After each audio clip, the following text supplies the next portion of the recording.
Muy buenos días. Bueno, primeramente quería agradecerle al comité organizador por el privilegio pues, de estar aquí entre ustedes con este tema de empiema postraumático.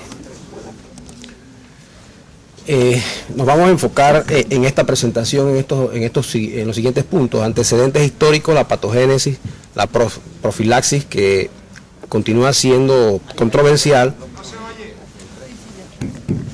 ¿Ya?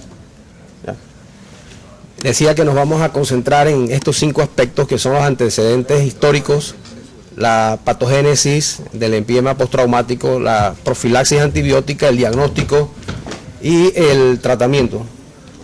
No se oye. Ok. Primeramente, con algunos aspectos históricos, ya se mencionó esta mañana Hipócrates, y realmente el conocimiento del empiema viene desde hace más de 2500 años, cuando él decía que la pus debía ser evacuada, y planteó algunas pautas de tratamiento y pronósticos, como por ejemplo las características del material purulento, y también consideraba que el drenaje debía hacerse 2 a 3 semanas después del inicio del cuadro infeccioso. Esos conceptos todavía prevalecieron hasta el siglo XIX, y ya en esta época pues se sugieren algunos otros tratamientos, como la toracocentesis por William Osler, y es Delorme el que acuña el término de decorticación pulmonar al entender lo que era la fisiología o la fisiopatología del empiema y lo que significaba el atrapamiento pulmonar. Sin embargo, fue Fowler el que realizó la primera decorticación exitosa. En la Primera Guerra Mundial la mortalidad del empiema postraumático era alrededor del 60%, así que se diseñó una comisión para estudiar el empiema, liderizada por el Dr. Graham, y sus recomendaciones, que incluían que el drenaje no debía hacerse de forma temprana, porque como no se conocía bien la fisiología y el tratamiento de lo que era un neumotórax, y había muchas complicaciones, se sugería que se hiciera más tardíamente, que lo había dicho ya Hipócrates, y promovían un drenaje cerrado. Con esto disminuyó significativamente la incidencia de empiemas. Ya en la Segunda Guerra Mundial, con los avances de las técnicas anestésicas, las técnicas quirúrgicas y el mejor conocimiento de la fisiología pulmonar, y entendiendo que la mayoría de los empiemas postraumáticos eran asociados al hemotórax coagulado, se propuso un tratamiento más agresivo, que consistía en aspiraciones repetidas de la cavidad pleural, la realización de toracotomías cerradas e incluso las toracotomías abiertas en forma más temprana. Y esta fotografía es histórica, puesto que compara lo que ocurría, los resultados de la cirugía esa, más bien con procedimientos tardíos en la Primera Guerra Mundial, y los resultados que se obtuvieron en la Segunda Guerra Mundial con el tratamiento más agresivo. Ya en la guerra de Corea y Vietnam, pues la incidencia de empiemas postraumáticos disminuye alrededor del 9%, y en lo que nos corresponde a nosotros a nivel civil, pues esos porcentajes son los que se mantienen hoy en día de alrededor, o oscilan entre el 2 y el 10%. En cuanto a la patogénesis del empiema, la mayoría siguen siendo todavía de tipo posneumónico. Sin embargo, dentro de los llamados secundarios tenemos el empiema postraumático, y también tenemos algunos de origen cervical o abdominal que pueden ser o no traumáticos. Y también característicamente se ha dividido el empiema en 3 fases, ¿no? La fase aguda, que es una fase supurativa, la fase fibrino-purulenta y la fase crónica o fibrosis. Esto generalmente se utiliza para los empiemas posneumónicos, y algunos dicen que en el tórax, en el trauma, esto no se ve de esa forma, puesto que se desarrolla de una forma mucho más rápida y es difícil separar estas fases. En cuanto a las causas del empiema, pues pueden ocurrir al momento de sufrir el trauma, a la hora de la colocación de un tubo pleural, secundarios también a neumonía post-trauma, en los casos, por ejemplo, de contusión pulmonar, a heridas tóraco-abdominales y otros factores que tienen que ver con la inmunosupresión, los índices de lesiones que ya se ha mencionado esta mañana. Cuando hablamos de la colocación de los tubos pleurales o los drenajes torácicos, es muy importante tomar en cuenta la experiencia del cirujano, dónde se coloca el drenaje pleural, es decir, cuál es el área física donde se coloca y cuáles son las condiciones que existen, si hay que poner varios tubos pleurales y cuántos días va a estar ese drenaje en la cavidad pleural. Y es que la toracotomía cerrada se podría decir que es el procedimiento quirúrgico más común en el tórax. Sin embargo, a pesar de que sea considerado simple, se reportan complicaciones alrededor del 20 y 30%. ¿Y cuáles son estas complicaciones? Las complicaciones pues son el escape persistente de aire, pero más importante en el tema que nos ocupa es la presencia del hemotórax coagulado al no drenar adecuadamente estos hemotórax, que pueden evolucionar si se infectan a empiema y eventualmente van a desarrollar un fibrotórax. Estas complicaciones pueden ser inherentes al hecho de que al hacer una toracotomía cerrada la estamos haciendo a ciegas. Sin embargo, también hay algunas complicaciones que son dependientes del operador, ¿no? Ya sea la colocación del tubo, a la hora a la hora de realizar la colocación del tubo podemos producir algunas lesiones, pero también si el tubo no queda bien colocado, que queda extratorácico o se acoda, entonces vamos a tener la persistencia del hemotórax, ¿verdad?, el cual se puede infectar, o si la técnica no es adecuada, también puede evolucionar a un empiema. Entonces, sabiendo que la principal causa de empiema postraumático es el hemotórax coagulado, lo que debemos hacer es el drenaje temprano. Y el drenaje temprano actualmente se realiza por métodos mínimamente invasivos, como es la videotoracoscopía, y en algunos casos hemos utilizado también la toracoscopía rígida por algunas razones de tipo logístico que no viene en este momento mencionar, pero lo importante es hacerlo tempranamente. Ahora, ¿cómo lo hacemos tempranamente? El diagnóstico del hemotórax postraumático puede no ser muy fácil solamente utilizando la clínica. El diagnóstico diferencial incluye la contusión pulmonar, la atelectasia y la neumonía. Así que lo que se ha propuesto es la utilización de la tomografía axial computarizada de forma temprana. Después veremos algunos ejemplos con relación a esto. Pero el otro factor de riesgo importante son las heridas tóraco-abdominales. Y este trabajo que me facilitó el doctor Coimbra del Hospital Santa Casa en Sao Paulo, que tiene ya 10 años pero no pierde vigencia, se menciona una serie de pacientes con heridas penetrantes al estómago, que eran 73 casos, de los cuales 26 tenían lesiones doble penetrantes, es decir, había lesión diafragmática. Y en ese grupo de pacientes se presentó un índice de complicaciones de alrededor del 27%, tanto neumonías como empiemas. Y lo que proponen ellos es pues que se lave la cavidad pleural a través de la misma herida diafragmática, aunque existen otras opciones. Más recientemente se publica en un centro de trauma en Sudáfrica una experiencia de 110 casos con heridas doble penetrantes y contaminación de la cavidad abdominal por lesiones de víscera hueca. Y ellos sorpresivamente tienen una incidencia muy baja de estas complicaciones, que ellos atribuyen básicamente a un lavado de la cavidad torácica transdiafragmática de forma exhaustiva. Si la herida es muy pequeña, se puede ampliar esta herida en el diafragma de tal manera que uno pueda asegurarse de lavar bien, y por otro lado hacen una irrigación con 3 a 5 litros de salina tibia. En cuanto a la profilaxis antibiótica, este tema que ya se ha mencionado también esta mañana, lo que se refiere a la cirugía abdominal tiene ya alrededor de unos 40 o más años. Y también mencionó el doctor Lombardi, pues que ya esto tiene unas guías de manejo antibiótico en el abdomen. Sin embargo, en el tórax hemos tenido diversas publicaciones, algunas de ellas que favorecen la utilización de antibióticos profilácticos, y otro grupo que consideran que no es beneficioso e incluso que puede ser perjudicial porque se pueden desarrollar entonces resistencia, cepas resistentes. También el mismo autor que señala las guías de List para la cirugía abdominal hizo unas guías para la profilaxis antibiótica en el tórax, en el trauma torácico, y concluyó que era beneficioso. Sin embargo, estas guías no fueron aceptadas totalmente y actualmente han sido rechazadas por el List. Entonces, el problema que resulta para hacer unas buenas guías es que los estudios que se hacen para evaluar la profilaxis antibiótica en el trauma torácico son muestras relativamente pequeñas. Además, se utilizan diferentes tipos de antibióticos por diferentes periodos de tiempo.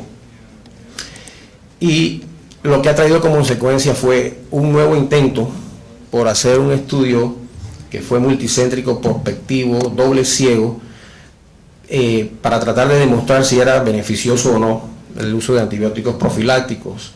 Lamentablemente la muestra, a pesar de que es la más grande que hay en la literatura mundial, no llegó a tener un número necesario para tener una validez estadística. Sin embargo, ellos sí encontraron que beneficiaba o disminuía la incidencia de empiemas, no así en el caso de las neumonías. Nosotros también tratamos de hacer un estudio así mismo prospectivo, pero nos quedamos obviamente muy cortos y no tenía ninguna validez estadística. Sin embargo, en los pacientes que utilizamos cefalosporina de primera generación no tuvimos infecciones y hubo un grupo en el paciente con antibióticos que presentó un empiema, y este paciente además tenía contusión pulmonar, que es un factor que algunos consideran que es de riesgo para el desarrollo de infección en la cavidad pleural. El último metaanálisis que apareció en la literatura prácticamente acaba de salir de la imprenta, es del grupo de la Universidad Javeriana en Bogotá, el doctor Álvaro Sanabria, y él incluye solamente trabajos randomizados controlados, y él encuentra que sí, definitivamente el uso de antibiótico profiláctico favorece, es decir, impide pues el desarrollo o disminuye la posibilidad de desarrollarse empiemas y neumonías en estos pacientes traumatizados. Sin embargo, pues obviamente la última palabra con relación a este tema no está dicha. En cuanto al diagnóstico, pues el diagnóstico se hace pues con la obtención del material purulento, ¿verdad? La presencia de bacterias en el frotis o en el cultivo, pues hacen el diagnóstico. Las pruebas bioquímicas no son tan útiles en el empiema postraumático, pero antes de tomar la muestra tenemos que sospechar que el paciente tiene un empiema. O sea, vamos a tener algunas características clínicas como son la fiebre, la condición pulmonar, el aumento de los glóbulos blancos, y también nos ayudamos con la imagenología. Sin embargo, como ustedes pueden ver aquí, la radiografía de tórax, que es el estudio más simple que utilizamos, nos presenta nuevamente el diagnóstico diferencial de hemotórax coagulado y o empiema con neumonía, contusión pulmonar y atelectasia. Y es aquí donde volvemos a mencionar que lo que se recomienda en estos casos es realizar una tomografía computada del tórax. Esta es la imagen inicial de un paciente que había recibido varias heridas por proyectil de arma de fuego días atrás, y presentaba fiebre, leucocitosis. Sin embargo, clínicamente no había mayor evidencia de lesión, y ustedes pueden ver que la imagen del tórax pues no muestra ninguna opacidad significativa. La tomografía computada del tórax, ¿verdad?, nos permitió apreciar esta colección que pudo ser drenada por videotoracoscopía y resuelto el problema, pero porque lo hicimos de forma temprana. Cuando no lo hacemos de forma temprana, entonces ya tenemos que recurrir a una cirugía formal de decorticación. El objetivo del tratamiento solo son dos: eliminar el proceso infeccioso y lograr que se expanda el pulmón. Es decir, ya mencionamos esta mañana también el doctor Ibaturi, no debemos dejar espacio muerto, y eso solamente se consigue con una decorticación eficaz, completa. En cuanto al tratamiento, bueno, hay varias opciones terapéuticas, pero va a depender del estadio en que se encuentre el empiema. En la fase inicial, cuando es una efusión libre, pues la toracocentesis y la toracotomía cerrada son suficientes. Y ya en la fase más fibrino-purulenta podremos utilizar la videotoracoscopía, y para los casos crónicos la decorticación formal. Es necesario mencionar ahora brevemente el uso de fibrinolítico, porque se usa en los empiemas postneumónicos y también los han utilizado en el trauma. Con la ayuda de la tomografía axial computarizada podemos incluso utilizar otros abordajes como toracotomías pequeñas, como la que vimos en la primera diapositiva, usando pues como guía la tomografía. En casos pacientes que están muy sépticos, en malas condiciones, lo que nos interesa primero es drenar el material purulento y bueno, veremos qué hacemos después con la decorticación, pero tenemos que aliviar el proceso infeccioso del paciente en primera instancia. Y también se pueden utilizar los drenajes percutáneos.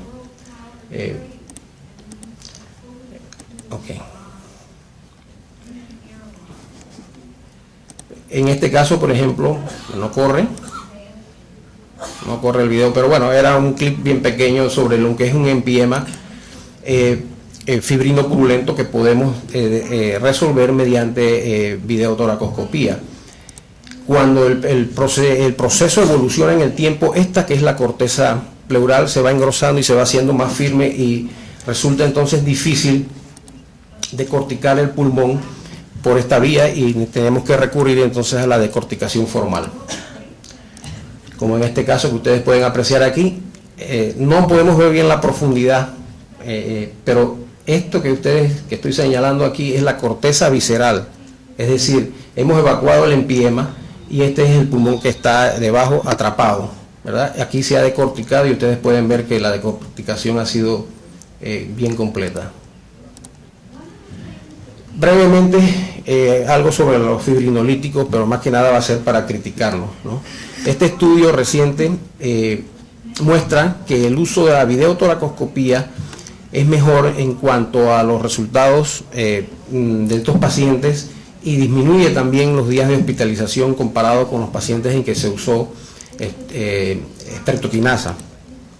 Solamente hay un estudio en la literatura, en la biblioteca de Cochrane, que es un solo estudio randomizado, pero este también apoya el uso de la videotoracoscopía en lugar de los fibrinolíticos, ¿no?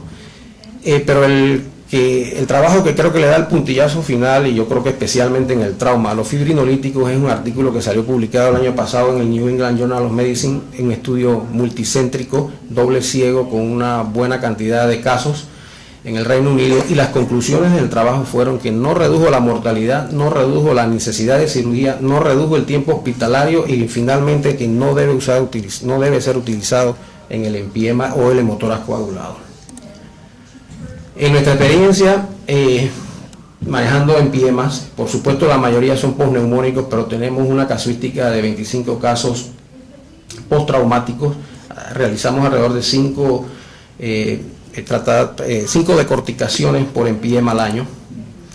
El rango de edad de los pacientes es lo que se reporta en la literatura para el trauma en general. De esos 25 pacientes, el 52% son referidos de otros hospitales o de otros servicios. Predominan los pacientes con heridas por arma blanca y proyectil de arma de fuego, algunos casos también de trauma cerrado. Pero esta imagen aquí, esta diapositiva es la que me parece más importante.